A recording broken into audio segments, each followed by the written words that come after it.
Thanks again for hopping on, Kat. Really appreciate you taking the time. Yeah, we know you're an AU coach, former college player. Honestly, the reason we reached out, it seems like a lot of parents and kids love training with you. So just wanted to get to know more about your background, your playing days, your coaching days. But yeah, maybe if you want to give everybody an intro who's listening, what's your, your playing background, your coaching background, and what makes you love giving your time back to kids and teaching them through lessons? I had my hand on a volleyball before I probably could say words. And it was just something I always knew I wanted to do. I loved the thrill of the game, just the teamwork aspect of it. And it was just something I was always very passionate about. Now, going into high school, it was more survival mode for me. I had a lot of things happen with my family that put a lot of pressure on me to attain a scholarship and, kind of just be the best athlete that I could be, which with that came up a lot of struggles for me, just mentally. And I think a lot of athletes understand that. Just the pressure to be the best athlete you can be. And that honestly borders the idea of perfectionism. So that's one thing I like to give back to my athletes is the knowledge of that pressure. And I would always get upset with myself if I messed up because I wanted to be the best athlete I could. So I think having that knowledge and that personal background in what that feels like to have the whole world on your shoulders, it makes it so much better for me to be able to give that back to my athletes because I know what that feels like.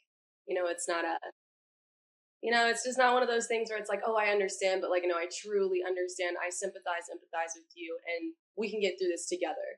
It provided me with the background of different coaching styles as well. Just knowing what worked for me, what didn't work for me. That's amazing. But going into college was where a lot of things changed for me. I actually went in to play back row my freshman year, and I ended up breaking my spine, actually. And it actually put me out of the game Oh my completely. god. But it didn't stop me Oh, from geez. athletics. I did end up becoming a cheerleader in college, which was also very, very different. Learning how to do a back tuck at 22 years old was not something I ever planned to do. All of this going to say, like, just to tie it all back together, volleyball has always been my life.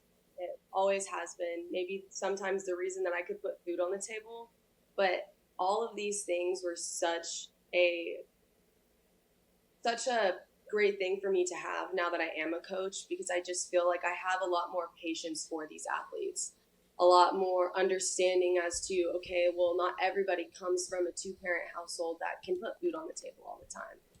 So it's a place not only where I bring my athletes into a lesson with, for myself leaving everything at the door, but understanding that every kid has more than just volleyball in their life. And it's important to tackle that and to kind of, I guess, put my energy into not just knowing them as an athlete, pushing them as an athlete, but pushing them as a person too. That's amazing. Wow. That, that's a that's a really awesome intro, and like one of the questions I was going to bring up later on, but there's so much going on in the realm of sports now with like mental health and overcoming those things, and some of the best athletes they're very strong mentally, and a lot of that is developed over time. I guess could you go into a little bit about how maybe if you are working with somebody who's struggling a bit mentally to kind of pick them up and move on to the next play? Well, the way that I see it is that if I have to do developmental training in my professional life, then I should do developmental training with my athletes as well. Just as much as Hmm. it is a side gig, if you will, it's a sport, but a lot of volleyball is a lot of sports are too. Kids these days, their entire life, it's their way out. It's their calm place, no matter what mental things might come up during, a missed hit or whatever, like not doing or performing to your own standards or somebody else's standards. It's a safe space for a lot of children and a lot of athletes, no matter what their age is. So just as a coach, like I said, like having that developmental time, but also creating rapport with my athletes. You can be their friend, you can be their coach, you can be their mentor, but in my eyes, you should be all three. And there might be athletes who have to take more time to kind of get them to open up, if you will. But water or grass can't grow unless you water it. So you have to water your athletes to grow in the way that is the right way. But truthfully, if my athletes feel safe, if they feel comfortable, if they feel like I am somebody that they can come to as a trusted adult not just for volleyball tips and tricks, but like, hey, I'm going through this at home, or I'm going through this with a friend, or whatever it may be. Like, that to me is growing someone in success in a well-rounded way. That's really, really cool. No, definitely. That's a good point. And when you're working with young athletes, and I know a lot of it comes down to like the parents too, because the parents are ultimately the ones, usually at least, bringing the kids to the lessons.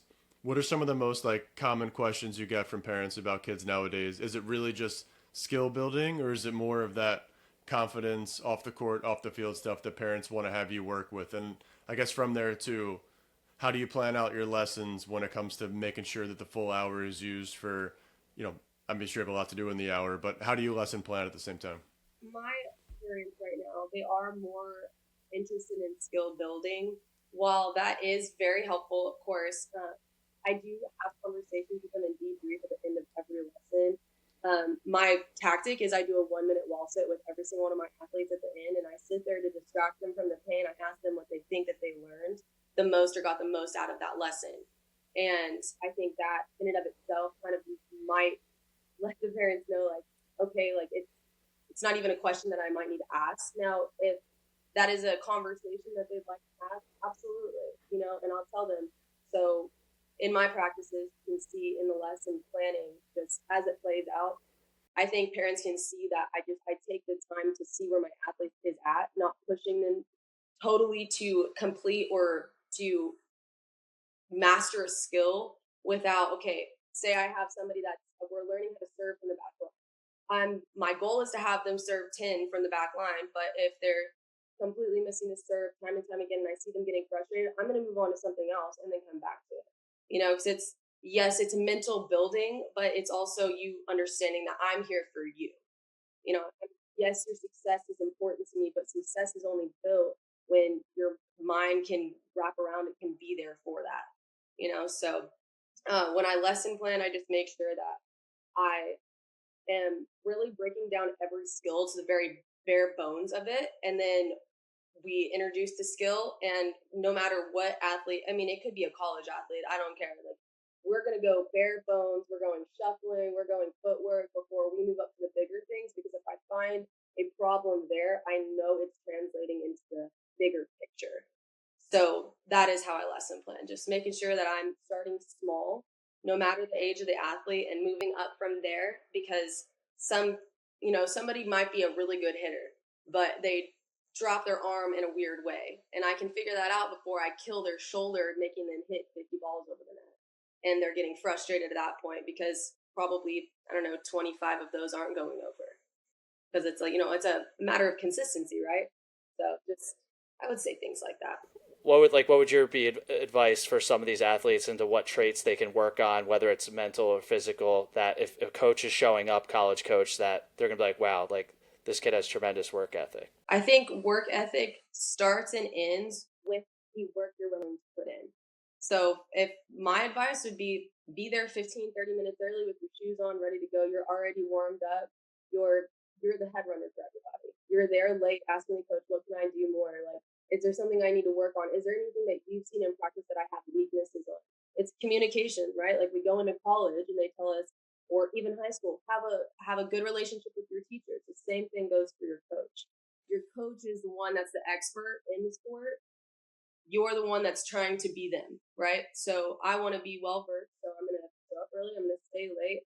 But for specifically volleyball, I'd say be the loudest person on the court. Be the first person there to help somebody up. Just be a leader. And being a leader means having compassion, but it also means having a very, very tough mental. And tough mental, you have to work day in and day out to let things go. When you walk on that court, everything is left at the door. When you walk off that court, it's left on the court. You can't hold things on your own shoulders, because that's just not where they're meant to be. It's a team sport, but more than that, it's something that you're passionate about, right? Like being like married or having a family. You're passionate about your family, but you also have to have your work life. You can't bring your work life into your marriage and your marriage into your work life. You have to be married to volleyball and not be your marriage for now. Yeah. It's giving your all in the times that you're not asked to give it. Yeah. So that's such a good point you brought up about the leadership. Those are things that I feel like coaches are looking for. What about Cat 2? Going back in time, if there was one thing you could change as a young athlete coming up trying to play in college that you wish you would have done differently back then, what's the one thing you try to tell your athletes now that you coach that, hey, like, I've been through the ranks, I've learned so much, but if I could change just one thing about my experience, maybe it would have gotten me farther, I would have enjoyed it more, just been a better player. What's the one thing that you try to key on with athletes to make sure they can improve? I mean, honestly, what I just said, not letting your life seep into your volleyball life. I would say I pushed a lot of people away because I was going through so much and going through a very hard time at a young age. And it wasn't that I took it out on other people. It was the fact that I held myself to a standard of perfection. And that's not something that you can do. We're human beings. We're going to mess up. And my, my biggest thing for my athletes is, I'm here for you. But the moment that these two worlds collide, we're going to take a break. However, you can contribute more. Sit here, take a breath. I didn't take you out because you are horrible. I didn't take you out because of any other reason besides I need you to get your head back in the game. Okay, but I'm here for you. What do you need? Just being there for your athletes. Maybe it is that story, Cat, or something similar, but one thing I think we love hearing from AU coaches, and honestly, the reason my wife Matt and I started that we were coaches too. We probably did a combined like over 1,000 lessons. But maybe what's one athlete or one story in particular where you took them from where they started, which could have been okay or maybe even good or not a good player, all the way to being a fantastic player, or they just made a lot of progress. Like, do you have maybe one athlete or one story in particular where you really helped somebody improve their game, not just skills, but like also help them become a better player, a better person too? Because that's what we try to strive to do through all of our coaches is a balance. Help all their athletes become better players and better people. We always say both on and off the court. But do you have like one story or one kid in particular? I do. Well, my first season coaching, like officially coaching a full season, because I've gone through a lot of injuries, was this last year. It was a winter league for boys. And mind you, I've been coaching before. However, I just never got through the full season. So it was the first time that I got the beginning, the middle, and the end of the season. And I had one athlete, and he was great. They were fifth grade boys, but I had a couple third and a couple fourth graders. And he was a lot like me, where he was very hard on himself. He had just absolute raw talent. I mean, the kid could serve a ball like no one's business at, 10 years old. It was crazy. But he would just get so invested in winning. And so I had to work with him on being a leader. It's one thing to be a girl in athletics, but it's another thing to be a boy in athletics. And especially on a volleyball team, these boys just wanted to talk the whole time. And he had his moments where he wanted to like step up and be like, guys, like coach is talking, like y'all need to stop. And then there were times where he wouldn't. And so a lot of my individual coaching of him, I was just trying to usher that out of him. So at the beginning of the year, or the beginning of the season, he was, just very chatty, goofball, like couldn't rein it in. By the end, he was the one that was calling everybody in. He was the loudest one on the court. We actually were ranked very last in our little tournament, and we ended up winning the whole thing. And it was because those kids believed in themselves.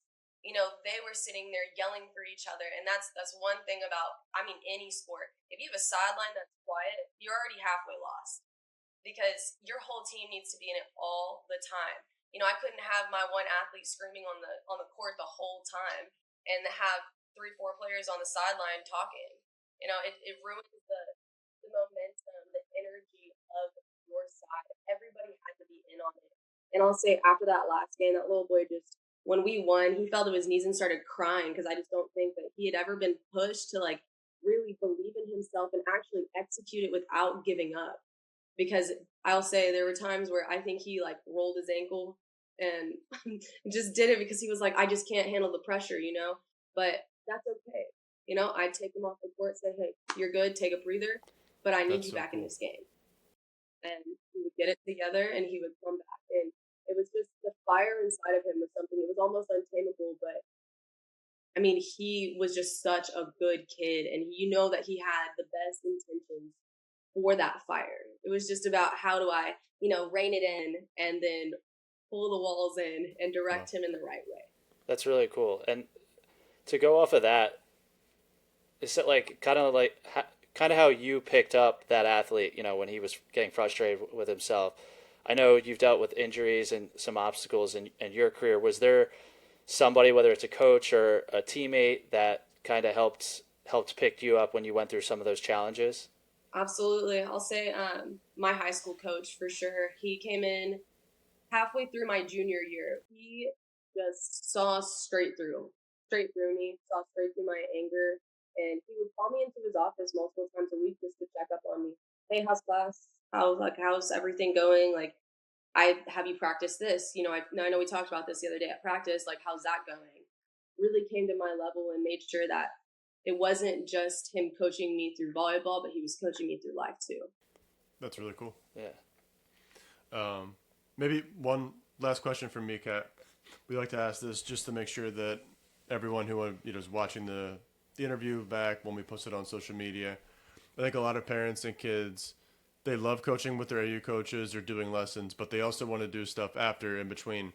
Is there anything like after a lesson that you tell the athletes to work on at home, or what's like a good tip or things that kids can keep up with when they're not working with you to keep improving their game until the next lesson? Because I know as a former coach, if you do one lesson a week, you can really teach a lot, but a kid needs to practice at least a couple of times a week, depending on the age, if not every single day, to really get better. So how do you help them in between the time of lessons to actually improve their game too?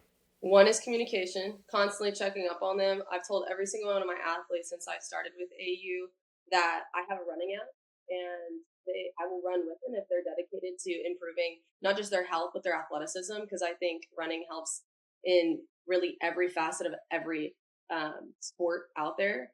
And I'm not talking running miles and miles and miles, but just keeping up with it, having that accountability. And then going back to the minute wall sit at the end of the lesson, that's when I ask them, "Oh, what do you think you could have done better at? And what do you think we need to work on the most?" In doing that, that's when I say, okay, well, after we get done with our wall sit, I show them max like 3 little fundamental things that they can take home that just have to do with like them in a wall, like nobody else involved, a number that they need to reach, and then increasing that number. I actually have a log for all of my athletes of, okay, you went home, how many did you get accomplished this time? And so it's once again an accountability thing. And I always remind them, if you're cheating yourself, you're cheating nobody but you. Honestly, anybody who trains with you and the level of detail you put in, I can't see how they don't get better. Because a lot of coaches, I mean, any across the spectrum, AU coaches are not. A lot of coaches are amazing at doing the lessons, but again, we know so much happens in between week to week with the lesson. So if you have that detailed plan and kids are following that and getting better before they even see you again, I think that's where you see amazing growth over like a 3, 6, or even 12-month period. Because kids can really do a lot, but if you're only doing it once a week, then it's kind of hard to really improve. But that's awesome though. Yeah, and the fact that you're investing that time in them too. I know, a lot of athletes when they see their coach putting in that work, it makes them want to work harder too. Exactly. Which is really awesome. I love the maybe one. I love the running app idea though. Has anyone ever taken you up on that? No, Do any kids like? no, but I still have it. It's called the Runna app. It's RUNNA, and you can like track the like I don't know what word I'm looking for, like the path that you run, and then it'll tell you like how many miles or whatever, and the amount of days that you do it. So I mean, I just push them all the time to do it because one, I actually got my knee reconstructed back in December, so I'm trying to get back in there. So it's accountability not just for them but for me as well. Wow. That's Wait. awesome. So, I promise you the last question. I know we've kept you for longer than a half hour, but so you broke your spine, you had your knee reconstructed, and you're still giving it your all, coaching, working out. I mean, that's like those two things alone. I might be like, hey, I'll just do yoga forever and never see a court again as a basketball player. But like the fact that you're still getting out there is amazing. How do you balance that with like your life and PT and stuff? Well, I do a lot of at-home PT. Unfortunately, those are not my only 2 injuries. I went into college with a fractured foot as well, so it's like all my left side has kind of been torn up. But at the end of the day, you can focus on the pain of things, or you can focus on the important things. And I've learned that it's not necessarily distracting, but it's more like filling my bucket with things that are positive rather than dumping out all the good to fill it with what I deal with every day. And athletics, doing any sort of sport, getting out there, walking, whatever, is more beneficial for me in the long run than being sad and sitting on the couch. That's amazing.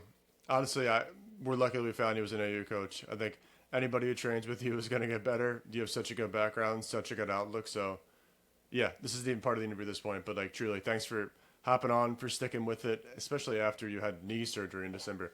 I mean, that's crazy. So, Yeah, thank you so much for coming on. These were great, and I think people really appreciate when their coaches have been through it, right? And they've been through some of these challenges because we're all similar. We go through similar setbacks, but I think being able to overcome them and having a coach that's overcome those obstacles is so important.